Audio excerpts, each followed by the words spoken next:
नमस्कार साथियों, स्वागत है आप सभी का 7 मिनट ट्रिक्स चैनल पर। मैं हूं अंकित अवस्थी। आप लोग देख रहे हैं मेरे साथ में एक बहुत ही महत्वपूर्ण सेशन, जिसमें हम 7 मिनट के अंदर देखेंगे और सीखेंगे कि किस प्रकार से दुनिया के अंदर इम्पोर्टेंट वॉल्केनोज काम करते हैं, क्या होते हैं एक्टिव वॉल्केनो, वॉल्केनो में अल्टीमेटली किस प्रकार से उनका निर्माण होता है। ये सारी बातें हम इस सेशन में थोड़े से समय में कर लेंगे। देखिए साहब, बात ऐसी है कि अगर हम अर्थ की स्ट्रक्चर को समझें तो हमें यह समझ में आता है कि अर्थ जो है वो प्रमुखता से 3 स्तरों में बटी हुई है। सबसे ऊपर है क्रस्ट, उसके बाद में है मेंटल और सबसे भीतर है कोर। हम सभी जानते हैं कि क्रस्ट का आंतरिक हिस्सा जो है वो लिक्विड फॉर्म में होता है, यानी कि वहां पर मैग्मा उपस्थित होता है। मैग्मा अगर फटकर के बाहर निकलता है, यानी कि क्रस्ट अगर कहीं से भी लीक करती है और मैग्मा बाहर निकलता है, तो निकला हुआ वही मैग्मा लावा कहलाता है। ये लावा धरती से किस प्रकार बाहर आता है?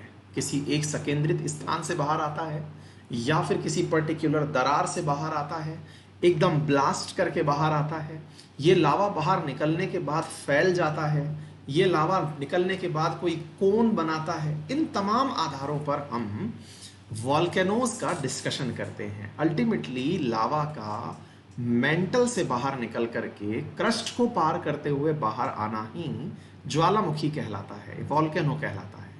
अब ये वॉल्केनो तो कहलाता है, लेकिन बड़ा सवाल है, एक्टिव कहलाता है या पैसिव कहलाता है? क्या है वॉल्केनो?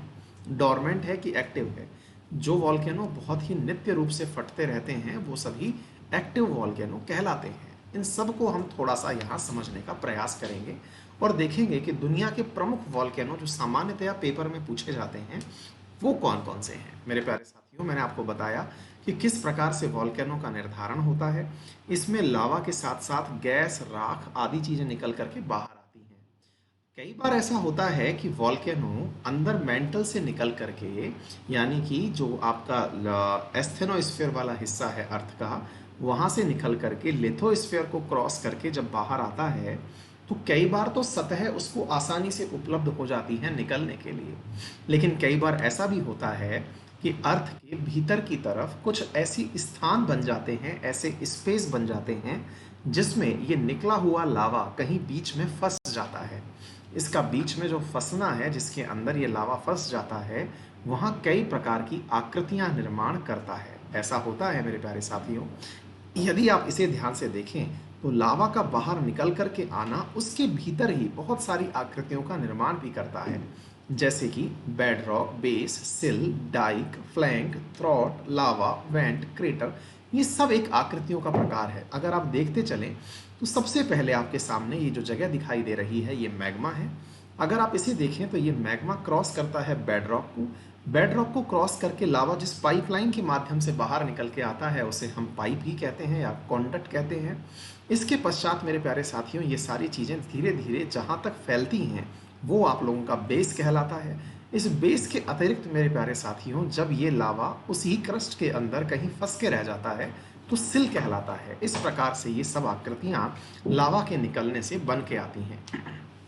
अब अगर हम ये बात समझें कि ये लावा बना कैसे और ये कैसे निकल के आया, तो इसके लिए हमें प्लेट टेक्टोनिक थ्योरी को थोड़ा समझना होगा। हमें समझना होगा कि पृथ्वी में सबसे ज़्यादा भूकंप कहाँ आते हैं और प्लेट टेक्टोनिक थ्योरी से इसका एक्सप्लेनेशन कैसे निकल के आता है। अगर आप इस चीज़ को देखें जो आपको इस मैप में दिखाई गई है, तो ये वाला जहाँ मेरा कर्सर मूव कर रहा है, ये पैसिफिक ओशन प्लेट है। ये पैसिफिक ओशन प्लेट आपके आसपास लगी हुई प्लेट में एक तरफ ऑस्ट्रेलियन प्लेट, दूसरी तरफ यूरेशियन प्लेट, इन प्लेट से जब टकराती है तो ध्यान से समझने की आवश्यकता है कि ये जो पैसिफिक प्लेट है असल में समुद्र के नीचे स्थित है, और समुद्र के अंदर जो प्लेट होती है इसकी सतह बेसाल्ट से बनी होती है, और ये प्लेट सामान्यतया वजनदार होती हैं। जब ओशियनिक प्लेट किसी कॉन्टिनेंटल प्लेट से टकराती है तो वजन ज़्यादा होने के कारण ये बेसाल्टिक प्लेट सबडक्ट हो जाती है कुछ इस प्रकार से, यानी कि समुद्र के नीचे वाली प्लेट जो है वो कॉन्टिनेंटल प्लेट के नीचे दब जाती है क्योंकि ज़्यादा वजन होता है। इसके दब जाने से ये प्लेट जो है वो ज़मीन में दब करके यहाँ पर पिघल जाती है, और पिघल करके सबडक्शन जोन के अंदर यहाँ पर सबडक्शन जोन में पिघल करके मैंटल का निर्माण करती है। चूंकि यहाँ पर प्लेट सबडक्ट हुई है तो इस प्लेट के दबने के कारण यहाँ पर अतिरिक्त रूप से लावा का निर्माण हो चुका है, जो कि अब बाहर आने वाला है। यही कारण है कि जहाँ जहाँ ये प्लेट्स टकराई हैं वहाँ वहाँ पर लावा बाहर निकल के आना चाहता है। यही कारण है कि ये पैसिफिक प्लेट जिन जिन प्लेट से टकराई है वहाँ पर एक पर्टिकुलर इस प्रकार का पैसिफिक रिंग ऑफ फायर बन जाता है। ये पैसिफिक रिंग ऑफ फायर पूरी दुनिया के लगभग 75% 75% वॉल्केनोज का शरण स्थली है, यानी कि घर है। यहाँ पर लगभग 90% भूकंप धरती के आते हैं। इन पूरे क्षेत्रों को अगर हम ध्यान से देखें तो इस पैसिफिक रिंग ऑफ फायर पर ही दुनिया के प्रमुख वॉल्केनो स्थित हैं। और वो कौन कौन से हैं, आइए मैं एक एक करके आपसे चर्चा करता हूँ। अगर आप पहचानेंगे तो ये वाला हिस्सा और ये वाला हिस्सा ये पैसिफिक रिंग ऑफ फायर में है। तो देखिए आपके साथ में एक्टिव वॉल्केनो में अमेरिका का सेंट हेलेना है। इसी प्रकार से यहाँ पर पैसिफिक ओशन में स्थित हवाईयन आइलैंड पर माउंट माउना लाओ है। इसी प्रकार से आपके पैसिव और एक्सटिंक्ट डोरमेंट और एक्सटिंक्ट के अंदर आपके चिनक्वारो है। इसी प्रकार से कोटोपैक्सी इक्वाडोर जो है वो आपका एक्टिव वॉल्केनो है। ग्रीन कलर में अर्जेंटीना है। इसी प्रकार से mount Etna Italy, Stromboli Italy. इसी प्रकार से एक्टिव वॉल्केनो जो है वो स्ट्रोम्बोली का ऐसा दिखाई भी देता है। ठीक इसी प्रकार से माउंट वेसिविसियस जो है वो इटली के अंदर है। माउंट किलिमंजारो तंजानिया के अंदर। माउंट क्राकाटोवा जो है वो इंडोनेशिया में। माउंट पोपा म्यांमार में। माउंट फ्यूजी जापान के अंदर। बैरन वॉल्केनो इंडिया के अंदर एक्टिव वॉल्केनो है। माउंट टोंगारिरा जो है वो न्यूजीलैंड के अंदर एक्टिव वॉल्केनो है। इन सब के अगर हम लोगों को नाम याद करने हो तो कुछ इस प्रकार से हम इन्हें याद कर सकते हैं कि अमेरिका के अंदर अमेरिका से हेलन हवा को मना लाई।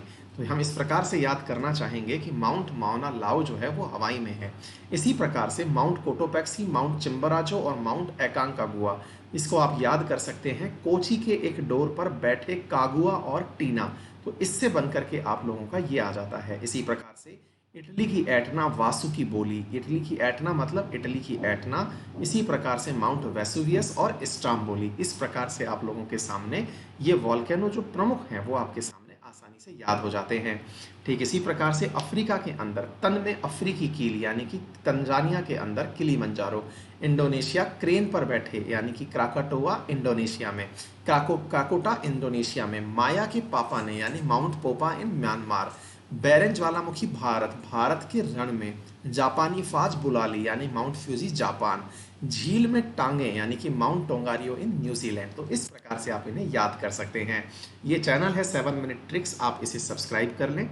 टेलीग्राम पर मेरा लिंक है GK बाय अंकित अवस्थी सर, जिस पर इस समय 1,38,000 विद्यार्थी जुड़े हुए हैं। आप भी जुड़ जाएं और वहां पर मुझसे जुड़ी हुई क्लास के नोटिफिकेशंस और कंटेंट प्राप्त PDF के रूप में कर सकते हैं।